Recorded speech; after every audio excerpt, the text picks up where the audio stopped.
all over the globe. Our time capsulers come from everywhere, social clubs, they're activists, teachers. They come from schools, families, and towns. So we're going to be exploring their motivations, the contents within their time capsule that they've made, and their records, talking about the future world that their time capsule will one day be opened in. So today I'm talking with Cory Johnson. He's joining us, and we're going to be talking about his time capsule that he's made and graciously submitted to the International Time Capsule Society.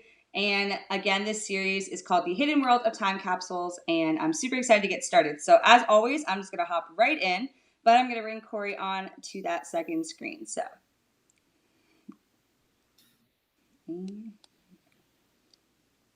hey Cory, how are you?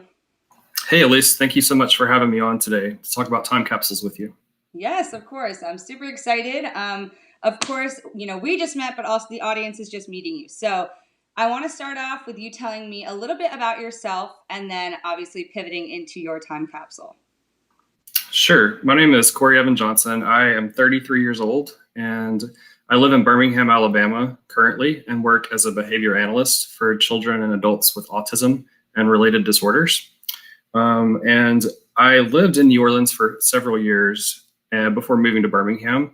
And the city and its culture really stuck with me, and it just became something that I was fascinated by and loved to participate in. So even though I don't currently live in New Orleans, I make sure I make excursions back every year for Mardi Gras and for other important events. Still have lots of family and friends there. Yeah, I can tell. I feel like I hear a little bit of the accent. It rubs off on us for sure. Definitely come with you. Yeah, I love New Orleans, so it's super cool to have someone who's lived there. And when you did create your time capsule, it says right here it's called the New Orleans Time Capsule. So tell me a little bit about that. Sure. So I was looking for a way to celebrate my 30th birthday a few years ago, and it happened to coincide with New Orleans' tricentennial anniversary. So there were lots of programming going on throughout the city about celebrating 300 years. We had Mardi Gras parades that had floats themed for events throughout the history of the city.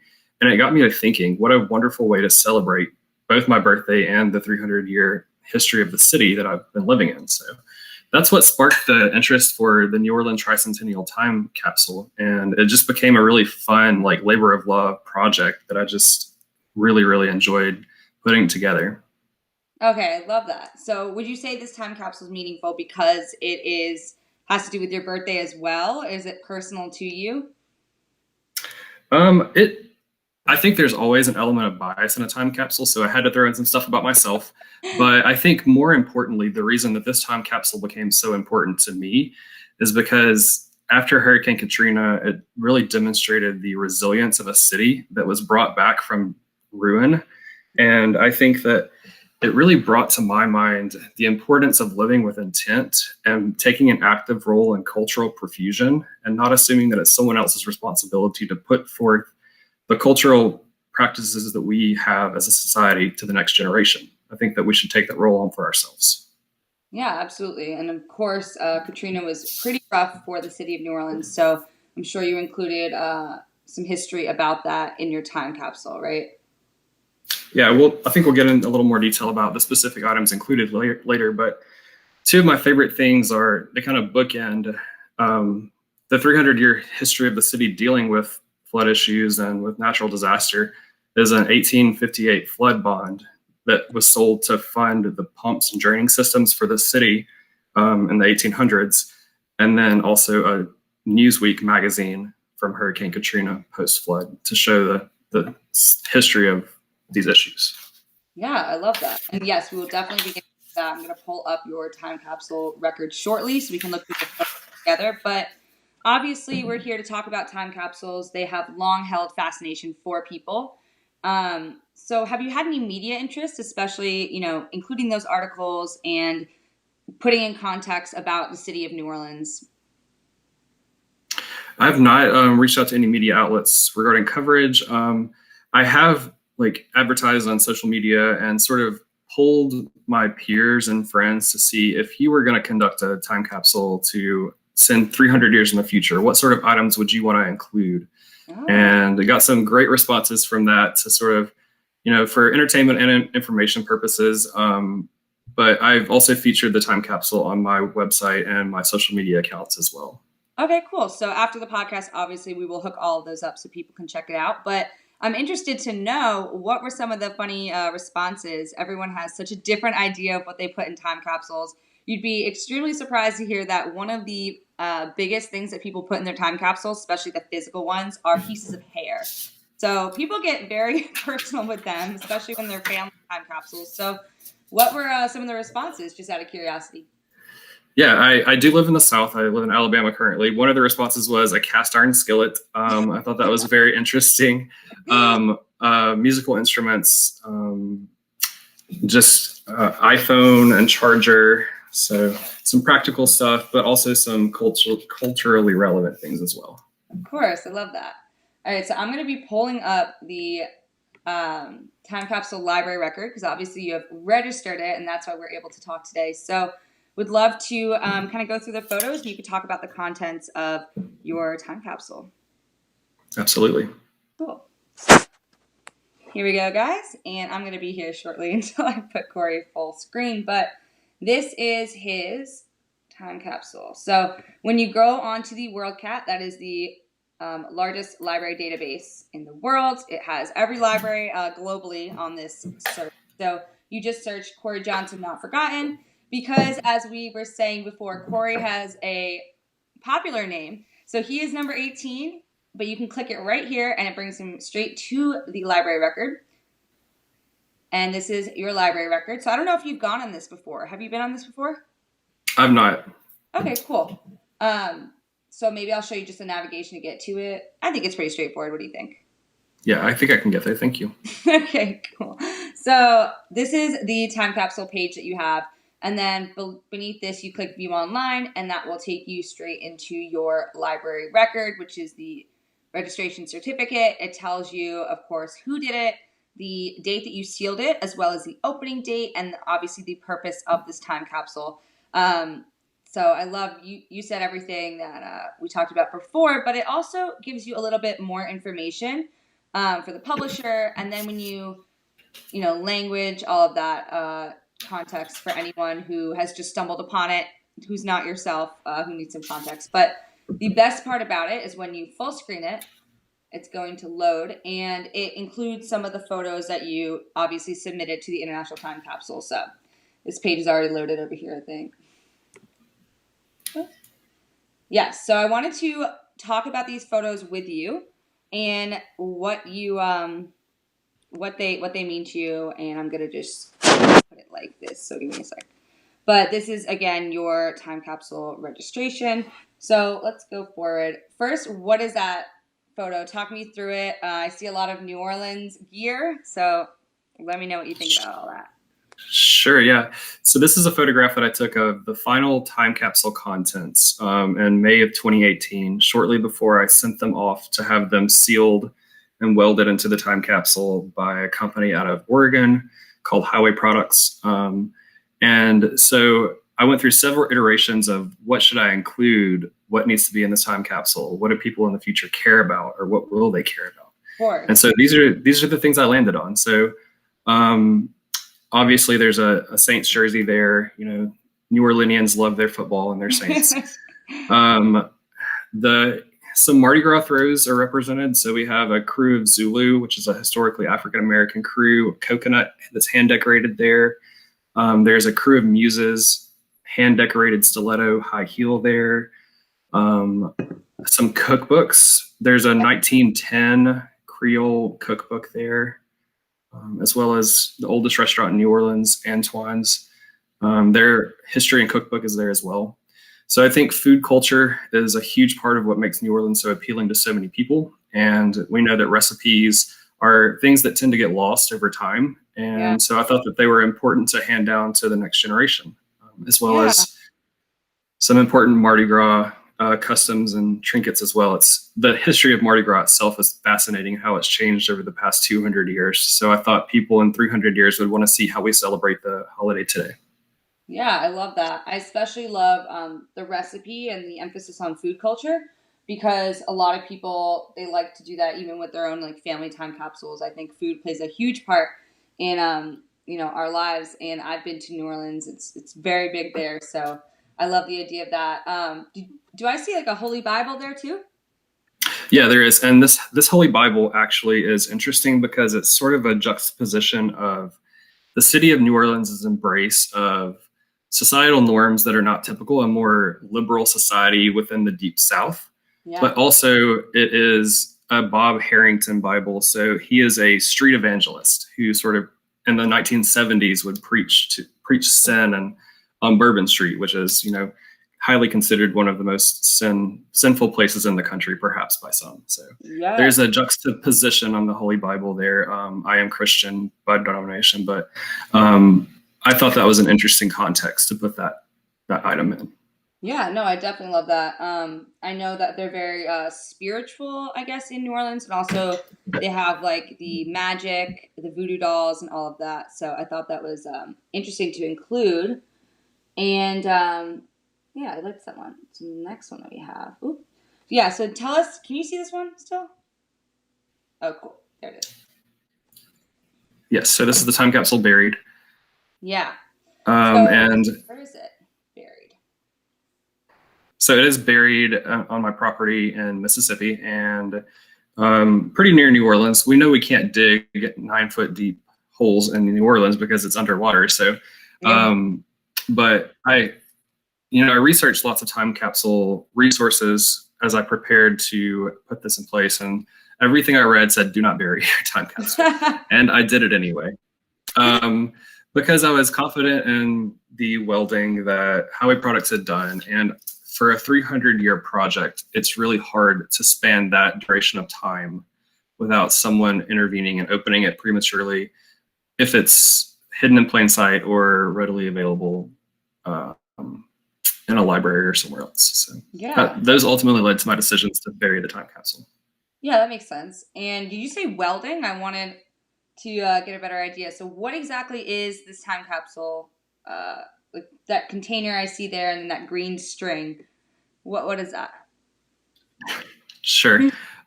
So after I accumulated all of the contents that I wanted in the time capsule, Howie Products shipped me a cardboard box that was in the exact form that the time capsule would be created. And I packed that box and sent it to them in Oregon. And they constructed a time capsule of military grade aluminum alloy that's supposed to be incredibly durable. And also the seals are guaranteed for 500 to 1,000 years. So their welding techniques are water resistant and airtight for very, very long periods of time. Wow. They also purge the time capsule with argon gas to kill any living organisms that would be inside it that could cause an infestation or damage to the contents before they seal it as well. Wow. Okay, well that's really amazing. I know a lot of people just stick them in the plastic bags and kind of hope for the best. So you've definitely done your due diligence with all of the extra precautions that you've taken. I've never heard of military grade. What did you say? Military grade. What was it? It's an aluminum alloy. Yeah. And aluminum is very corrosive resistant. So aluminum will not rust, but it also has other metals to make it stronger as well. Wow. Okay. So I guess in the future, when people go to open it, how are they going to? Just smashing it and hoping for the best, or is there a little a good way to do that? So there is a plaque on the front of the time capsule, and assuming that future culture speaks or reads the English language, they would be able to read the instructions, and it instructs them they should grind off the weld and have it poured to access the contents. So there are instructions on the outside of the time capsule for how to open it. Okay, great. So obviously you said you buried this in your Mississippi, in your property. But how do you know exactly where it is? Because most time capsules that people bury, 80 to 90% are actually lost. So how are we ensuring that yours is, of course, not forgotten and that the descendants in 300 years' time will be able to find it? Sure. So I cross-referenced multiple GPS coordinates for latitude and longitude and came up with the most accurate latitude and longitude coordinates that I could for the burial location. And then I think I view the profusion of information into the future, like a 401k or a portfolio. And I think diversifying is the best way to ensure that you're going to get some return on your investment. So I moved to very digital and very analog methods of sending that information into the future. Yeah. So I have included photos of the time capsule. I registered it with your society. Also, I've created some Memory of Mankind tablets, which are stored in, they're like ceramic tablets that are stored in a cave under a mountain in Hallstatt, Austria, with the location. There are some very technological methods of actually time capsules that are going on right now. ARC Mission is creating quartz crystals that they're engraving information onto. So I sent the coordinates into ARC Mission to go into space to be stored on the moon. Wow. Lots of different retrieval methods to inform potential future finders of how to locate and retrieve the time capsule. Wow. Well, congratulations. You are the first guest who has a variety of different ways of storing it. Very fascinated by the space one. What made you decide to do that one? Sure. So part of my fascination with time capsules comes from science fiction and my love of that culture and the writing of science fiction. I don't know, this is maybe a little known fact in the time capsule world, but Jules Verne, one of the most famous early science fiction writers, actually created a time capsule that was recovered a few years ago. And I think that oftentimes the methods we use to employ the time capsule are as interesting as the things inside them. And so just through sci-fi research, and I stumbled across several. I follow space exploration a lot. So obviously anything with SpaceX. And ARC Mission actually sent their first crystals up in Elon Musk's Tesla in the glove compartment. And so their first launch was in the Tesla that went into space and is orbiting in space. So. Wow. Okay, so you definitely did your research with this one, right? A little bit of a sci-fi nerd. And the time capsule that you said that was open from the sci-fi person, what was in that one? So unfortunately, a lot of the contents in Jules Verne's time capsule were destroyed, but he employed some really interesting ways to find his time capsule as well. He actually left instructions on his tombstone and like a cryptic way to locate where it was buried. And so I'm not sure that there was lots of writing, unfortunately, that I think was lost that the world would love to have. But yeah, no, that's understandable. So I'm gonna, take a shot in the dark and say that you definitely think time capsules are great for preserving history, right? I do think they're a wonderful way to preserve history, but I think they inherently have bias. So I think that we are telling a version of history that is clouded by our judgment and our experiences. And I think that that's the reason that we need everyone to tell their version of their life's history. And I think, we are a very open source, that's how I hope the community is. And we encourage everyone to participate. And if you can bury a time capsule or just pass on oral traditions of the things that we experience culturally that we assume will be carried on to the next generation. But, those assumptions are not always accurate. So I think it's important for us to take a role in making sure that happens. Yeah, no, totally agree. I think so you're saying the more time capsules that people create, the better idea of history that we'll have because everyone's so different in the way they perceive the world. Absolutely. Yeah, totally agree.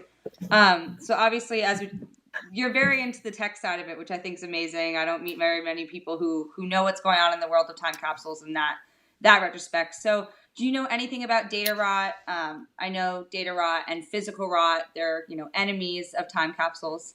So have you done anything special like past that to ensure that yours will survive to its opening date? Obviously, you've done a great job at allowing people in the future to find it.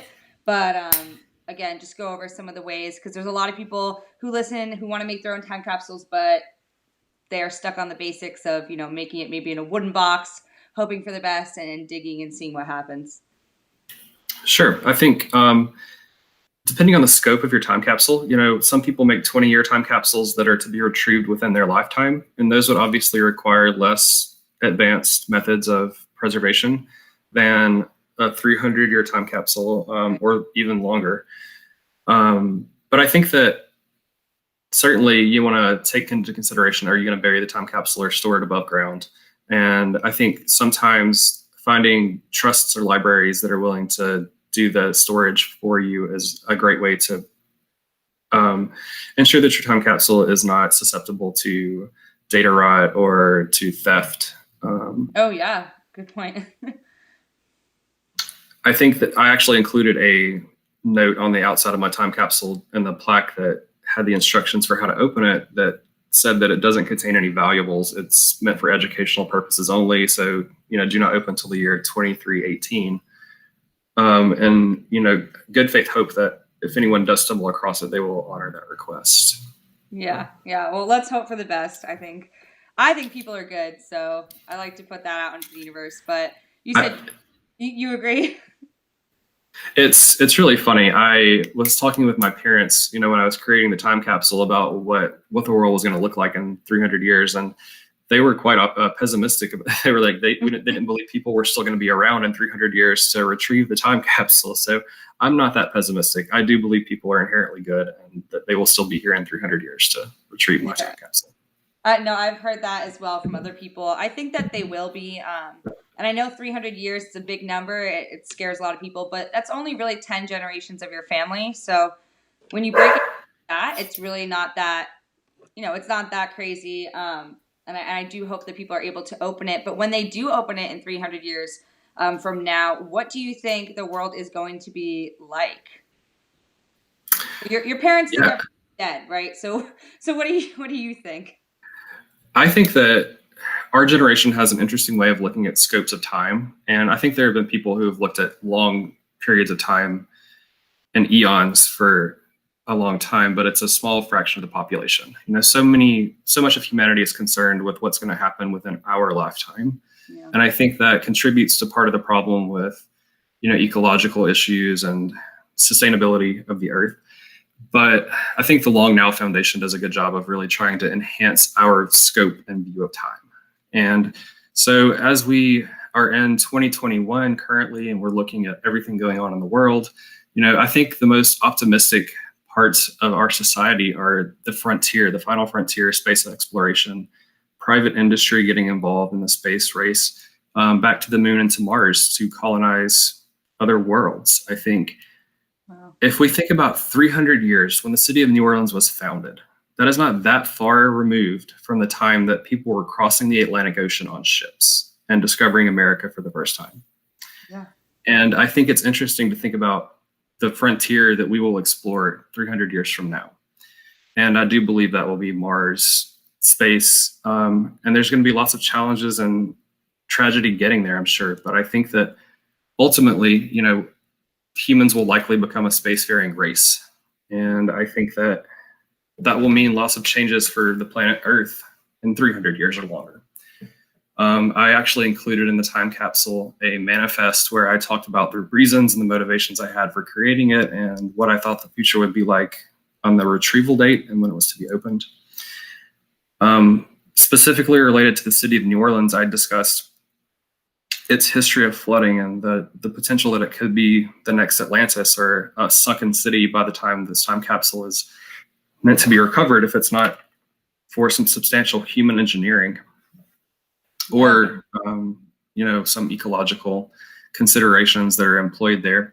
But I also think that the Earth itself a lot of its inhabitants will have migrated off planet. And I think that, I have sort of this Mad Max Fury Road like vision of like the Earth being like the prison for all of the impoverished and like criminal people. And I don't know that that's going to be the case, but that I totally when agree. I think about the future that you brought that up, because my friend and I were just saying that yesterday, how we feel like the people who can't afford to go to space, they're just going to be stuck on Earth as climate change continues on and our resources become more limited, and everyone's kind of, I picture in my mind obviously like the Hunger Games where everyone's kind of fighting for survival, but I totally agree with you there. I don't think we're that far off, but of course it's also influenced by science fiction, all the movies I watch as well. Absolutely. But yeah, no, I think you have a great idea of that. So are you saying that maybe the people that will be able to open your time capsule in 300 years will be those impoverished people stuck on Earth? No, I think that my hope is that even as we become a spacefaring race, that we realize the importance of our history and the generations that came before us to get us to that point. And so that even with a society on another planet or a moon of Jupiter or wherever it may be, that those scientists understand the importance of the culture of our civilization as a lost civilization, and that we are looked at in the same ways that we revere ancient civilizations that came before us. So I also have a fascination with museum collections and what items we select to keep and what we discard as a society. Yeah. And I think those are very interesting concepts. And what physical artifacts we choose to send into the future say a lot about us as a culture currently. Yeah, I totally agree. And I do find it interesting that you chose 300 years. So why didn't you choose something like 100 or 200? What made you choose something so far in the future? Sure. So, like I said, I did a lot of research on time capsules leading up to this because I wanted to get it right as best I could. And I ran across a book called Time Capsules by William Jarvis. And he discussed some previous significant time capsules and how many of them had used their creation date or their seal date as the midpoint in some sort of historical context. So for my time capsule, I chose to make the date it was sealed, which was 2018, the midpoint between the founding of the city of New Orleans and the retrieval date, which would be 2318. So if the time capsule is opened on its scheduled date, then people would be looking back at exactly the halfway point in the history of the city of New Orleans. Oh, wow. Okay. Yeah, that makes a little bit more sense. So they're going to be already thinking about the history of it, and they're probably going to want to see what it looked like, and your items will provide a lot of much needed context, right? Sure. And I'd certainly ran into the challenge of providing an accurate representation of the last 300 years. As you can imagine, that could get very expensive and very challenging because not just Hurricane Katrina, but New Orleans has suffered Betsy in the 60s and several catastrophic hurricanes that have destroyed cultural artifacts like Mardi Gras Indian costumes and important documents. And I think a lot of the culture has been lost, unfortunately, and that does remain as obviously they're museum quality pieces that don't necessarily belong in a time capsule underground. So right, and you're also limited on what you can put in there because of the space. Absolutely. Yeah, so you really have to think. So time capsules are not like, even when they're digital, a lot of people assume they're kind of like a Dropbox and you can put as many photos and videos as you want, but we want to be really selective about what we put in there. So I think you've done a great job on that. And I just noticed, looking back on my screen, the time capsule footage, but did you also put an iPhone or an iPod Touch in there? Yes, there is an iPhone, and I included my password to my iCloud account and a charger, and I completely understand that battery will probably corrode and that iPhone will be useless in 300 years, but in some hope that if it were retrieved, then that would give a wider library of photos of my experience and the time I lived in New Orleans and the time I spent there. And there's also an analog photo album that includes pictures of my time in New Orleans as well. Yeah, wow, I love that. And that's sort of juxtaposed against these photographs from the 1880s that are included of, a celebration, a parade procession on Canal Street and the cathedral and the cemeteries above ground that I was able to acquire to put in the time capsule as well. Yeah, I love that. So you definitely put a lot of effort into, the physical assets that you put in your time capsule, and even digital now that I see that. But what do you think the future technology of time capsules will be? Sure. I don't know. You probably can't see it from those photos, but I included 2 USB thumb drives with some home video footage on them as well. And we can't even find a floppy disk drive for the data storage that we had from 30 years ago. So the idea that someone in 300 years would be able to use a thumb drive is very slim. But I think that, like we said earlier, diversifying the types of retrieval methods that we implement and we employ is the most likely way that we're going to be successful in transmitting our culture and the objects that we're trying to share with the future to them successfully. I do think that the crystal quartz engraved data carriers are incredibly fascinating. Yeah. Even the big tech companies are looking at more analog storage methods that are practicable for storing important data, because they acknowledge that computer systems are susceptible to hacking, and even backed up servers can be wiped. And it's a huge concern, because we don't want people to have to relearn the lessons that we've learned as a society. You know, we want culture to always advance forward and move in a linear direction, but that's not necessarily the case. You know, we think about the library at Alexandria that was lost, and all of the culture and history that was lost there. And if we only had those records, and of course there's nothing we can do to change those facts, but if we can think about ways to better preserve our future and our culture. And I mentioned earlier the Memory of Mankind project that's in a salt mine in Hallstatt, Austria. Ceramic tablets about 8 inches by 8 inches are stored with pictures and words on them. And eventually that salt mine will seal itself with salt, and it'll be inadmissible to people until someone discovers it in a very, very long time.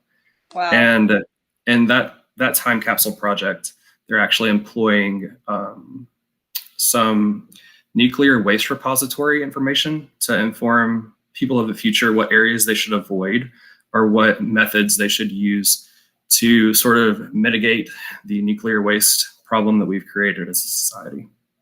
Wow. And do you know how many photos and videos can be put on those crystal, I don't know what to call them, pieces in Austria?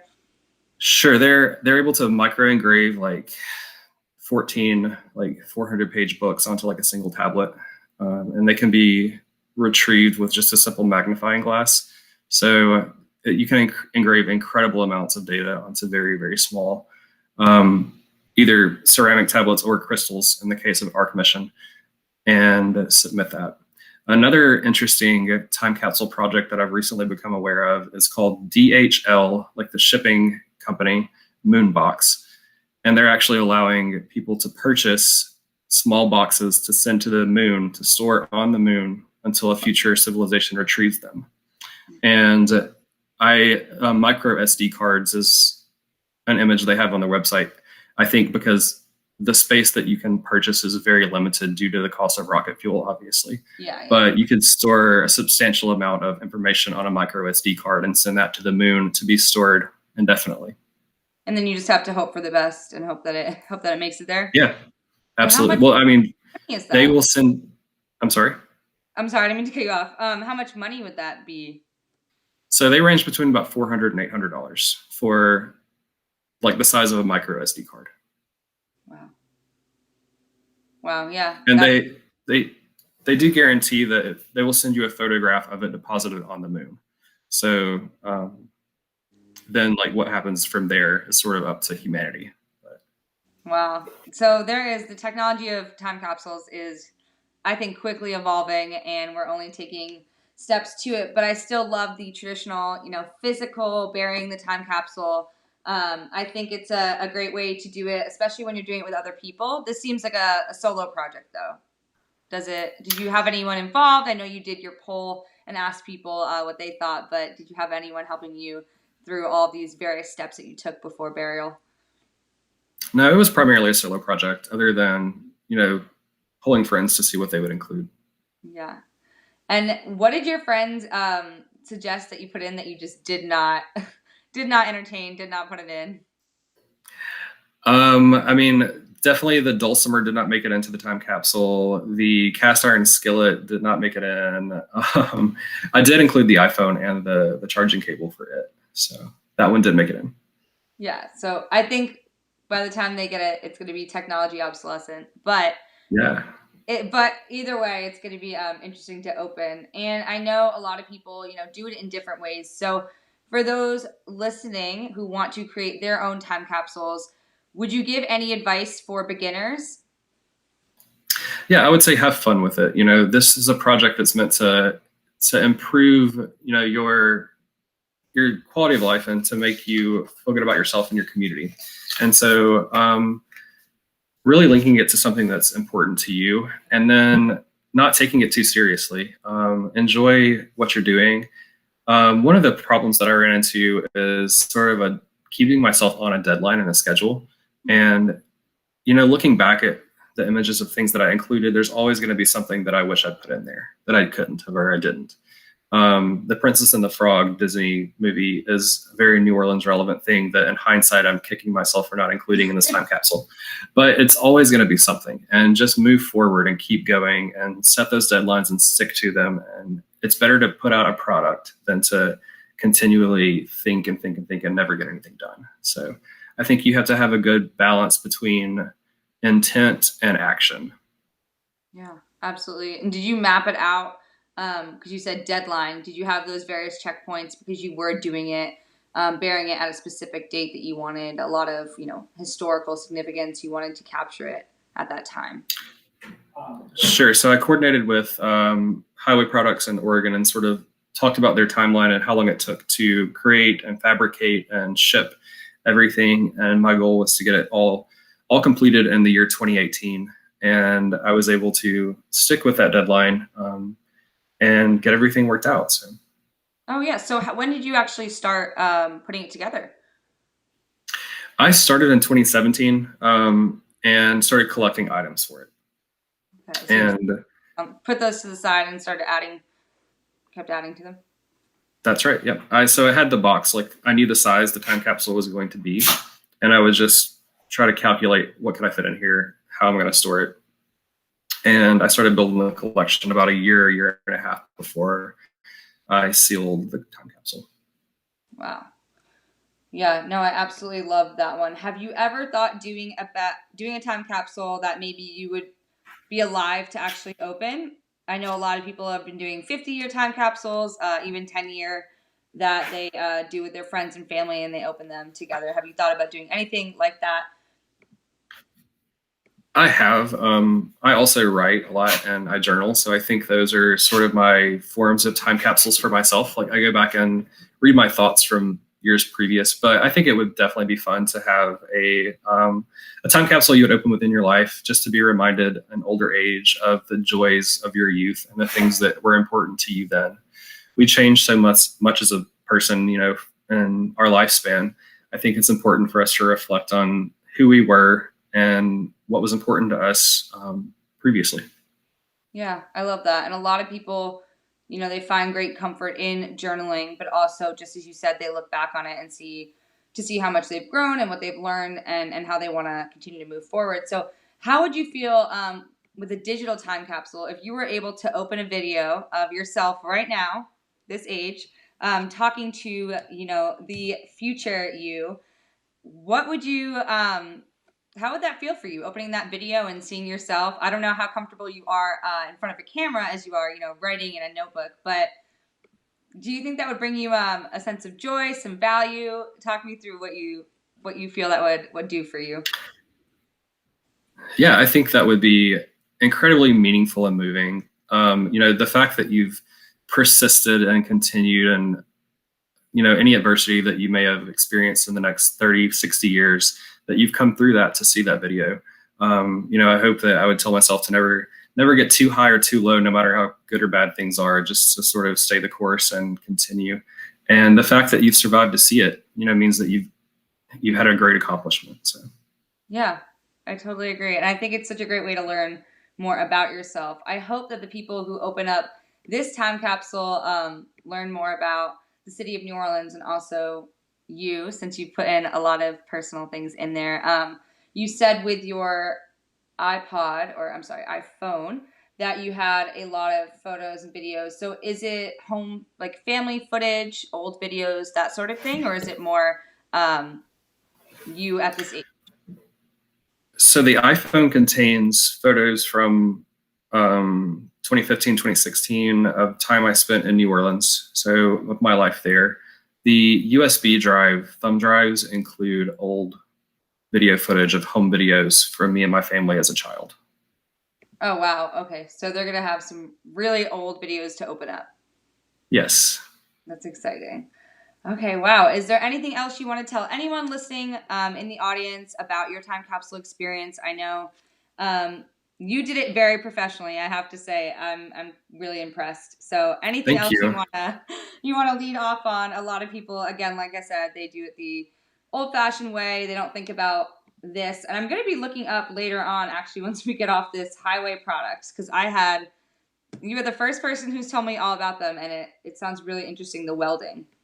They're a wonderful company. And I would just encourage people, don't be intimidated by the very, very in-depth time capsules that have been created in the past. Just have fun, and the experience and the journey is the best part. The result is sort of just icing on the cake, but enjoy the journey and creating the time capsule.